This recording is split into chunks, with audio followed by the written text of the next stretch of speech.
Good evening. A lot of people ask what's the basis behind worshiping Jesus Christ. Why should we worship Jesus Christ? He's no older than a Rama or a Krishna. So why should we worship Jesus Christ? A lot of my Hindu friends, they challenge me on it. And my answer to them is this, that Hinduism is something that is very, very, very old. It's probably older than the Bible was written. So, yes, I do agree with my friends that Hinduism is something that's older than the Bible. But there's a but. It's not older than the Living Bible. Hinduism is not older than the Living Bible. It's older than the written Bible, but it's not older than the Living Bible. What that means is that Hinduism is, it came as a thought, as a dream of Lucifer, the Hindu gods, the Hindu way of life, the Hindu culture. Everything in Hinduism, it has that serpent attitude. It has that serpent way of life. The serpent is very prevalent in the Hindu culture. I mean, look at the Hindu people now. A lot of them, they worship the serpent god. So this whole thing about Hindu being religion than Christian religion, it's obvious that yes, it is older than the written Bible, but it's not older than the living Bible. What that means is that the Bible, even though it was written 2,000 years ago by the apostles, 6,000 or 4 or 5,000 years ago by Moses, but the thought, the life in the Bible has always existed, because John chapter 1 verse 1 mentions that the word was from the beginning. So the thought of what the Bible is, the thought of Jesus Christ coming to the earth has always been, it was always going to happen. So when this thought has always been there, always been alive, it makes sense that anything afterwards with Lucifer, the fall of Lucifer, is a thought of Lucifer when he thought about the culture of Hinduism, which we now know as Hinduism, because the thought in Hinduism is very, it is majestic. It has the different science that it teaches the world. It has some of the best mathematics you can learn from. It has some of the best ways of medicine, some of the best ways of yoga practices and yoga stands. But even though all that is true, it's still the thought of Lucifer. And Lucifer, who was created by Yahweh or by Elohim, the Most High God, which is El Elyon, Lucifer was not the Most High God. He's not even close to Jesus Christ, because Jesus Christ has always existed. As a matter of fact, Jesus Christ is the God that created Lucifer. So therefore, Lucifer is an afterthought. And what Lucifer saw in heaven was, from that he created the mirror image, what is above so below, and what he created below was his kingdom, and Hinduism comes from that. And Lucifer was given time where he would really do the Christ saviors.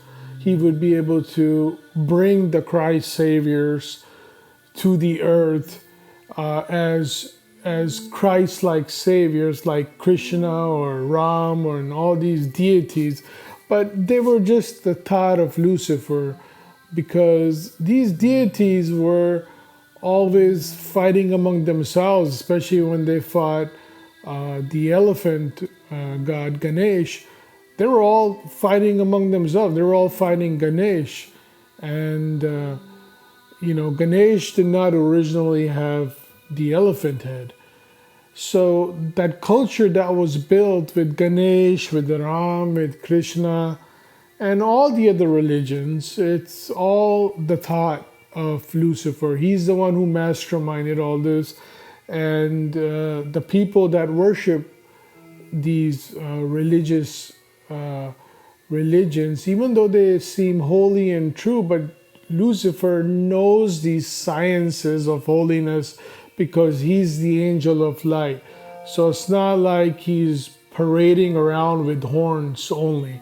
He knows the culture, he knows the heavenly culture, and he brings that heavenly culture to the satanic realm, but he twists it, he turns it just enough where people are deceived by the religion itself, which is Hinduism. I think Hinduism is one of the satanic religions. It's obvious. And how do I know this? It's very obvious because, first of all, the people are very, I hate to say the word stupid, but people are stupid. They can't see it. Just look at the country of India. Hinduism is very prevalent there. So what's the benefits in India? We got very smart students there. We got very good mathematics there. We got, the education system in India. When you look at the engineering background, the doctor background, the lawyer background, it's encouraged over there. So there's the higher intellectual type of people there. But the pros aren't enough, the cons are more. You got pollution, it's a dumpster country, it does not have the proper structure, infrastructure even, and the government is super corrupt. It's corrupt to you on the face. The police officers beat you on the road. Everything is a mess, and then there's a lot of poverty. And it's always been there, and it's always been the same. Nothing really changed. As a matter of fact, a lot of people loved living in India when it was still under the British rule because they had some influences from the white man, the privilege of the white man. But you can go into so many conspiracy theories about India. But one conspiracy theory you cannot deny about India, which is not a conspiracy theory, it's a conspiracy fact, that India is a Hindu nation, and India has not reached or climbed the type of country that is pleasant to go to. Yes, you would go to the Taj Mahal, ride the trains in India, see some of the sights, but it's not a very pleasant country to live in by no means. Maybe certain parts of India is beautiful, yes. Certain parts of India is majestic, yes. Certain history of India is very majestic. But again, in a whole, you don't want to live there because it's a corrupt country, just like it's corrupt like it's God, Lucifer, who is a serpent, who came as a serpent, and the Hindu religion is a type of a serpent religion. There's no doubt about that. And you see the serpent type of worship practice in India.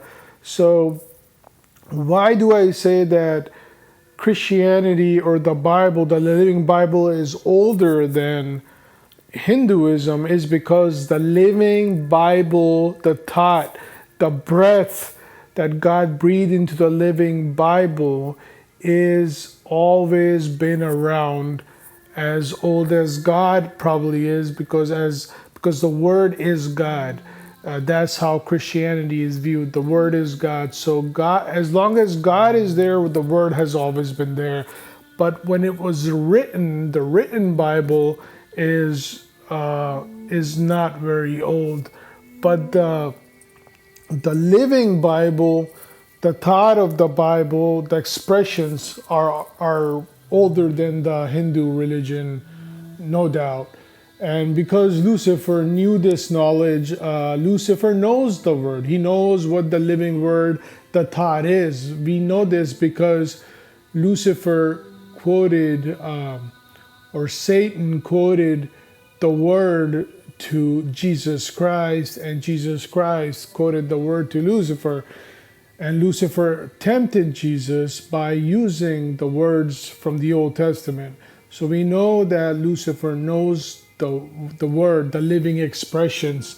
But what he did was he created his own kingdom. He was arrogant enough to use the words of the living word of God and create his own kingdom because he wanted to be his own God.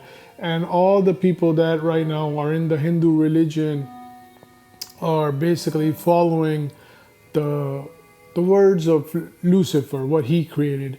So Hindu religion, let me repeat that. Hindu religion is like a counterfeit religion to what Christianity stands for. And I would not even say counterfeit. I will say it's like a opposite of everything that's good is everything that's bad, is what Hinduism religion can be.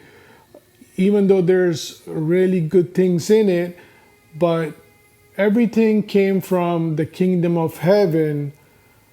From the Christian point of view, everything came from the kingdom of heaven. And when that thought came to Lucifer, he twisted it and he made that thought look holy, seem holy, but yet it has the serpent as its deity. It has a serpent as it's one of its symbols, no doubt. So there you go. Hinduism came after Christianity. Christianity, the thought of the living Bible, the idea of Christianity has always been around since God has been around. Hinduism basically is the thought, is the thinking, is basically the creation of a Luciferian kingdom. It's not hard to relate Lucifer and even Krishna, because Krishna, who loves to play the flute, the way he presents himself reminds me of how Lucifer, the angel of light, would present himself if he came to the earth as a deity. Very arrogant, teasing the women, taking their clothes when they're having a bath, and showing his power, showing off his power. So Lucifer basically has Krishna has the characteristics of what Lucifer would be, because Lucifer is not a horn, he's not always parading around as a horn type of a figure, but he is the angel of light. He can fool you, be deceptive, be a womanizer, and you can see Krishna exemplifies that. And Lucifer follows a lot of principles that mirror the biblical principles, but he twists it to where it looks holy but is not. So that's the fruit of Lucifer. When he offered Eve the fruit, the meaning of the fruit goes beyond than what we can understand. So hopefully that clears things up.